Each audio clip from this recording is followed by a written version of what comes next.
रूहानी ताकतें हमारे आसपास हमेशा मंडराती रहती हैं। उनकी एक अलग ही दुनिया होती है जो वास्तविकता में तो दिखाई नहीं देती, लेकिन कुछ घटनाओं से महसूस ज़रूर होने लगती है। ऐसी ही एक हवेली के भूत की कहानी है। दरअसल एक पुरानी हवेली है जिसमें कई साल पहले राजा महाराजा रहा करते थे, लेकिन अब वो वीरान पड़ी है क्योंकि उन राजाओं के वारिस देश के बाहर जा चुके हैं। हवेली की हालत जर्जर हो चुकी है, अब उसे मरम्मत की ज़रूरत है। इसलिए शासन के नोटिस के अनुसार संपत्ति के मालिक को सूचित किया जाता है। कुछ दिनों में पूर्व राजाओं के वारिस में से एक लड़की हवेली में अपने बच्चे के साथ दाखिल होती है। उस ज़माने के राजा के नाती की लड़की थी। उसका नाम उर्मिला था। उसके पति की कार एक्सीडेंट में मौत हो चुकी थी। अब वो विधवा हो चुकी है, लेकिन उसके पास उसका एक बेटा है जो 8 वर्ष का था, और वो भी अपनी माँ के साथ हवेली में आया। हवेली बहुत विशाल थी, इसलिए उसकी साफ़ सफाई के लिए कई मज़दूर बुलाए गए, जिन्हें चप्पे चप्पे की सफाई करने का ठेका दिया गया। किसी को नहीं पता कि हवेली के कोने कोने में कितनी खूनी रहस्य छुपे हैं। उर्मिला के आने के बाद हवेली की हवा रूहानी होने लगती है। ऐसा लग रहा था मानो कोई वर्षों से इंतज़ार कर रहा था इस हवेली के वारिस का। एक रात उर्मिला अपने कमरे में अपने बच्चे के साथ सो रही थी। अचानक से उसकी खिड़की के पास एक पक्षी आकर टकरा जाता है। पक्षी के टकराते ही उर्मिला की नींद खुल जाती है, और जब वो लाइट जलाकर देखती है तो डर से चीखने लगती है। नज़ारा इतना भयानक था कि वो अपने बच्चे को उठाना नहीं चाहती थी, लेकिन उर्मिला हिम्मत करके उस पक्षी को खिड़की से बाहर फेंक देती है। लेकिन इसके बाद उसे रात भर नींद नहीं आती और वो सुबह तक जागती रहती है। दरअसल वो जानना चाहती थी ये किसी की शरारत तो नहीं। सुबह होते ही वो अपने यहाँ काम कर रहे मज़दूरों से जाकर कहती है कि रात को मेरे कमरे की खिड़की पर कोई पक्षी आकर टकराया था और तुरंत मर गया। क्या तुम लोगों में से किसी ने यह हरकत की है? क्योंकि पक्षी खुद ब खुद तो खिड़की से आकर नहीं टकरा सकता। मज़दूर कहते हैं, नहीं, हमने तो खिड़की से नीचे किसी पक्षी को मरा हुआ नहीं देखा। हम तो अभी वहाँ से चले आ रहे हैं। और जब सभी जाकर देखते हैं तो वहाँ कोई पक्षी नहीं होता। उर्मिला घबराने लगती है। ये क्या, यहाँ तो कोई पक्षी नहीं है। यहाँ पक्षी होना चाहिए था, मैंने कल रात देखा है। पक्षी नहीं तो कम से कम खून की बूंदें तो दिखनी ही चाहिए, लेकिन यहाँ पर पक्षी का एक पंख भी नहीं था। उर्मिला सभी मज़दूरों को कहती है, हवेली में बहुत सी कीमती चीज़ें हैं और मूर्तियाँ भी, संभाल कर साफ़ सफाई करना। मज़दूर अपने अपने काम में लग जाते हैं। उर्मिला अपने बच्चे के साथ कमरे में टीवी देख रही होती है।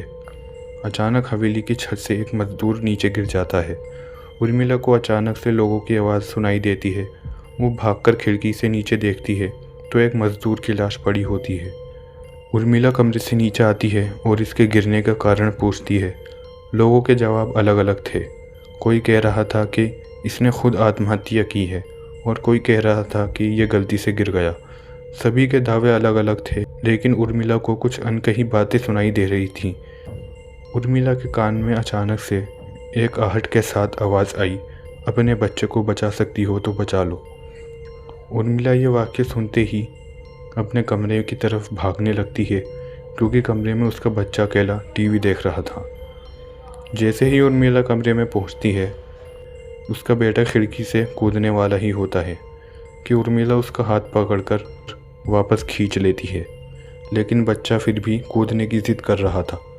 उर्मिला किसी कदर अपने बच्चे को काबू में कर ही लेती है और कमरे के बाहर आ जाती है, और वो मज़दूरों से पूछती है, बताओ क्या है इस हवेली में, क्योंकि ये बच्चा तो ऐसा नहीं कर सकता, और अभी ये सब जो हो रहा है कुछ अलग ही चल रहा है। तभी एक बूढ़ा मज़दूर उर्मिला से कहता है, बेटी, ज़्यादा जानना हो तो अपने पूर्वजों की कहानी पढ़ो, तभी तुम्हें इस हवेली का इतिहास पता चलेगा। इस हवेली की कहानी की किताब इसी गांव के सरपंच के घर में रखी होती है, जो कि बहुत साल पहले मर चुके थे, लेकिन अब भी उनके बेटों के पास वो किताब मौजूद है। उर्मिला सरपंच के घर पहुंचती है और किताब ले लेती है। किताब पढ़ते ही उसे पता चलता है कि इस हवेली में एक नौकर और नौकरानी भी थे, जिनके बीच में बहुत प्यार था, और वो कई सालों से हवेली की सेवा कर रहे थे। लेकिन एक बार रानी के शाही गहनों की चोरी हो जाती है। और उसके शक में राजा ने नौकरानी को चोरी की सज़ा दी और उसे ज़िंदा दफन कर दिया। उसके गम में उसके पति ने अपनी जान दे दी और उसके 1 महीने बाद ही उस राजा ने अपनी तलवार से अपना ही गला काट दिया। उसके बाद छोटे मोटे हादसे हवेली में होने लगे, जिस वजह से हवेली हमेशा के लिए बंद कर दी गई। कई सालों के बाद वहाँ कोई आया, जिससे वहाँ रहने वाली आत्माओं को मौका मिल गया फिर से बदला लेने का। उर्मिला हवेली का रहस्य जानकर यहाँ से जाना चाहती है, क्योंकि उसे अपने बच्चे की चिंता सताने लगती है। इसलिए वो रात में ही कार लेकर एयरपोर्ट के लिए निकल जाती है। अचानक रास्ते में उसकी कार का एक्सीडेंट हो जाता है और कार पलटकर उल्टी हो जाती है, लेकिन दोनों को कोई नुकसान नहीं होता। उर्मिला अपने बच्चे को बाहर निकाल लेती है और सुनसान सड़क पर भागने लगती है। रास्ते में उसे एक कार आती दिखती है और कार रोकने के लिए उर्मिला सड़क के बीच में खड़ी हो जाती है और अपनी मदद के लिए चिल्लाने लगती है। तभी कार वाला आकर उर्मिला के पास ब्रेक लगाता है। उर्मिला पास जाकर देखती है तो उसकी हिम्मत बढ़ जाती है, क्योंकि वो एक पुलिस वाला होता है। उर्मिला हड़बड़ाहट में उसे अपनी बात कहती है और रोने लगती है। पुलिस ऑफिसर उन्हें अपनी गाड़ी में बैठने को कहता है और रोड में जाने लगता है। रास्ते में एक बूढ़ा सड़क पर जा रहा होता है और इनकी कार के सामने आते ही रोड पर गिर जाता है। पुलिस ऑफिसर गाड़ी से उतरकर उस व्यक्ति को देखता है। बूढ़ा व्यक्ति बेहोश हो चुका था। पुलिस ऑफिसर ने उसे गोद में उठाकर अपनी गाड़ी में पीछे बिठा दिया और अस्पताल के लिए चलने लगता। अचानक से उस बूढ़े आदमी का हाथ पीछे से पुलिस ऑफिसर की गर्दन तक पहुंच जाता है। पुलिस ऑफिसर झटपटाने लगता है और अचानक से गाड़ी का ब्रेक लगा देता है। गाड़ी की स्पीड कम होने की वजह से कार वहीं खड़ी हो जाती है और ऑफिसर अपने गन निकालकर बूढ़े की तरफ निशाना लगाकर गोली चला देता है। बूढ़े के सर में गोली लगने से भी उसकी जान नहीं जाती। महिला और पुलिस ऑफिसर दोनों समझ चुके थे ये कोई भूत है। भूत को देखते ही उर्मिला अपने बच्चे को लेकर गाड़ी से निकल जाती है और इसी बीच पुलिस ऑफिसर भूत की पकड़ से अपने आप को छुड़ाने में कामयाब हो जाता है। पुलिस ऑफिसर के बाहर निकलते ही तीनों बाहर रोड से भागने लगते हैं और कुछ देर भागते भागते उनको सड़क के किनारे जगमगाती लाइट दिखाई देती हैं। पुलिस ऑफिसर उर्मिला से कहता है कि मैडम ये एयरपोर्ट है, जल्दी जाइए। उर्मिला अपने बच्चे को लेकर एयरपोर्ट के अंदर पहुंच जाती है। एयरपोर्ट के अंदर पहुंचते ही उर्मिला ने एक गहरी सांस ली, लेकिन उस सांस में सुकून नहीं था। एक अजीब सी ठंडक थी, जैसे कोई सांस उसके कान के पास से भी ली गई हो। पुलिस ऑफिसर ने टिकट्स और फॉर्मेलिटीज़ के लिए काउंटर की तरफ इशारा किया। उर्मिला ने अपने बच्चे के हाथ कसकर पकड़ लिए। तभी उसने महसूस किया उसके बेटे की उंगलियां बर्फ़ की तरह ठंडी हो चुकी हैं। वो उससे कहती है, बेटा तुम ठीक हो।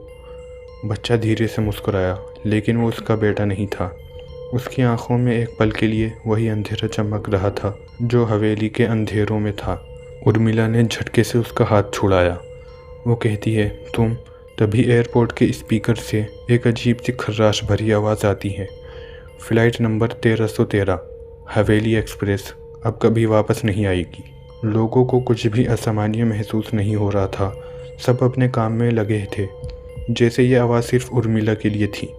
पुलिस ऑफिसर वापस आया, लेकिन उसके कपड़ों पर धीरे धीरे मिट्टी के दाग उभरने लगे, बिल्कुल वैसे ही जैसे जिंदा दफन किए गए शरीर पर लगे होते हैं। वो बोलता है, मैडम आप बच नहीं सकती। उसकी आवाज़ अब 2 लोगों की थी, एक पुलिस ऑफिसर की और एक औरत की जो सदियों से मिट्टी में दबी हुई थी। उर्मिला ने पीछे मुड़कर देखा। एयरपोर्ट की चमकती सफ़ेद दीवारें धीरे धीरे हवेली की टूटी हुई दीवारों में बदलने लगी। फ्लोर पर मार्बल की जगह पुराने पत्थर थे। लाइट्स जगमगाने की जगह झिलमिलाते मशालों की साये में बदल गईं। वो फिर से हवेली में थी। उसने अपने बच्चे को पकड़ना चाहा, लेकिन उसके हाथ में सिर्फ हवा थी। दूर से एक हल्की सी हंसी सुनाई दी, वही नौकरानी जिसे जिंदा दफन किया गया था। वो कहती है, वारिस, खून का हिसाब खून से ही होता है। उर्मिला समझ गई, यह हवेली किसी जगह पर नहीं थी, ये उनके खून में थी। जो एक्सीडेंट हुआ था शायद वो पहले ही हो चुका था। आखिरी पल में उर्मिला ने अपने सामने एक पुरानी तस्वीर देखी, राजा की वंशज, एक औरत बिल्कुल उसकी तरह।